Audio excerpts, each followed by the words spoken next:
Halo anak-anak, halo semuanya.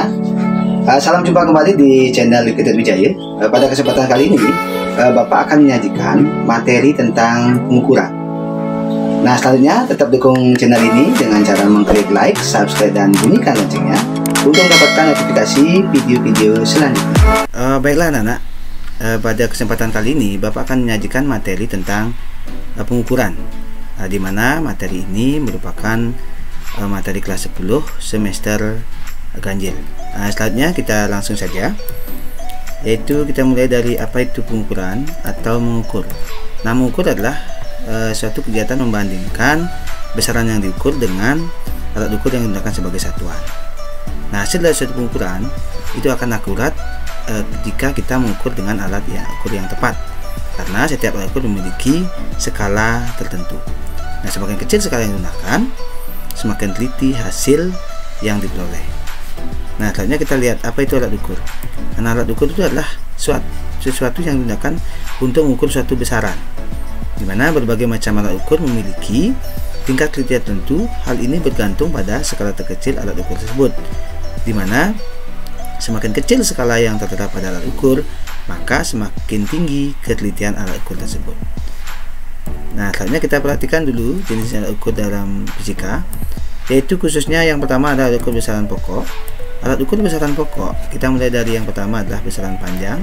Itu memiliki beberapa jenis alat ukur. Yang pertama kita mulai dari penggaris, kemudian ada jangka sorong, kemudian ada mikrometer sekrup, dan ada roll meter.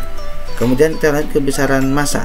Nah, besaran massa itu memiliki alat ukur, yaitu yang pertama adalah yang disebut dengan neraca Ohaus, kemudian ada neraca sama lengan, kemudian ada neraca pasar, kemudian ada neraca digital, kemudian ada neraca pegas, dan ada neraca analitik. Nah, berikutnya kita lanjut dengan besaran waktu.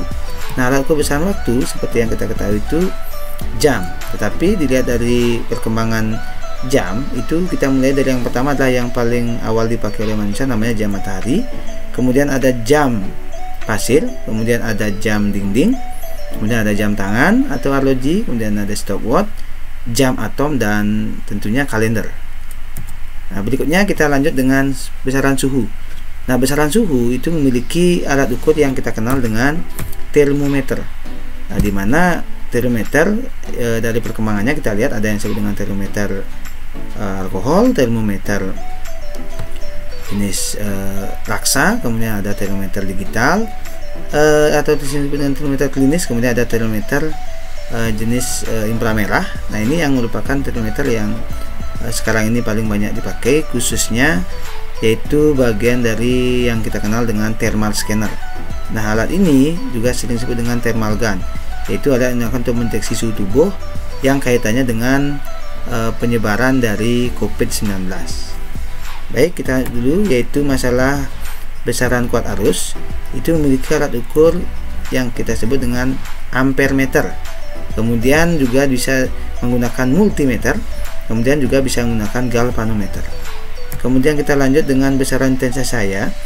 Ini memiliki alat ukur yang sering digunakan, yaitu kandelameter atau luxmeter.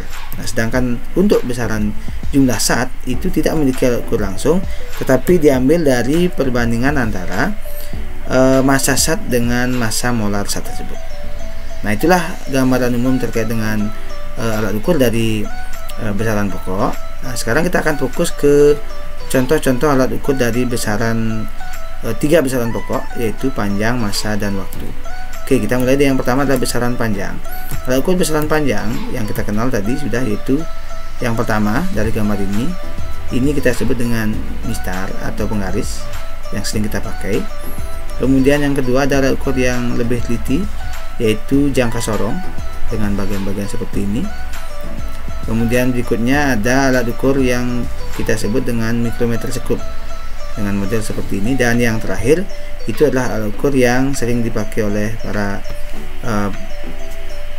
arsitek atau tukang bangunan, itu adalah roll meter. Baik, kita lanjut sekarang ke besaran massa. Nah, besaran massa itu memiliki beberapa jenis alat ukur seperti yang sudah disampaikan tadi. Kita lihat modelnya. Yang pertama ini kita sebut dengan neraca Ohaus. Kemudian yang kedua kita sebut dengan neraca sama lengan. Kemudian yang ketiga kita sebut dengan neraca pasar. Nah, ini merupakan alat ukur yang paling sering dipakai, yang populer di pasar. Kemudian ada alat ukur yang kita sebut dengan neraca pasar. Ini disebut dengan neraca pegas. Nah, ini merupakan alat ukur yang sering dipakai di lab. Kemudian yang terakhir ada neraca analitik. Nah, ini merupakan alat ukur yang bisa digunakan untuk mengukur massa zat, baik berupa zat cair maupun zat padat. Oke, kita lanjut yang terakhir, yaitu alat ukur besaran waktu. Alat ukur besaran waktu seperti yang saya sampaikan tadi. Yang pertama kita mulai dari jam matahari, modelnya seperti ini. Jadi perubahan dari posisi matahari itu akan menentukan di mana jam yang terlihat dari bayangan benda yang ditaruh tengah-tengah ini. Kemudian disebut dengan jam pasir, kemudian disebut dengan jam dinding, kemudian disebut dengan yang kita kenal ya dengan jam tangan atau arloji. Kemudian ada yang kita kenal dengan jam digital. Kemudian berikutnya ada stopwatch. Nah, ini sering dipakai ketika kegiatan olahraga misalnya. Dan yang paling sering juga kita pakai yang kita sebut dengan kalender. Nah, jadi demikianlah anak-anak terkait dengan alat ukur dari besaran pokok, khususnya panjang, massa, dan waktu. Selanjutnya nanti untuk berikutnya kita akan pelajari di video-video selanjutnya. Terima kasih.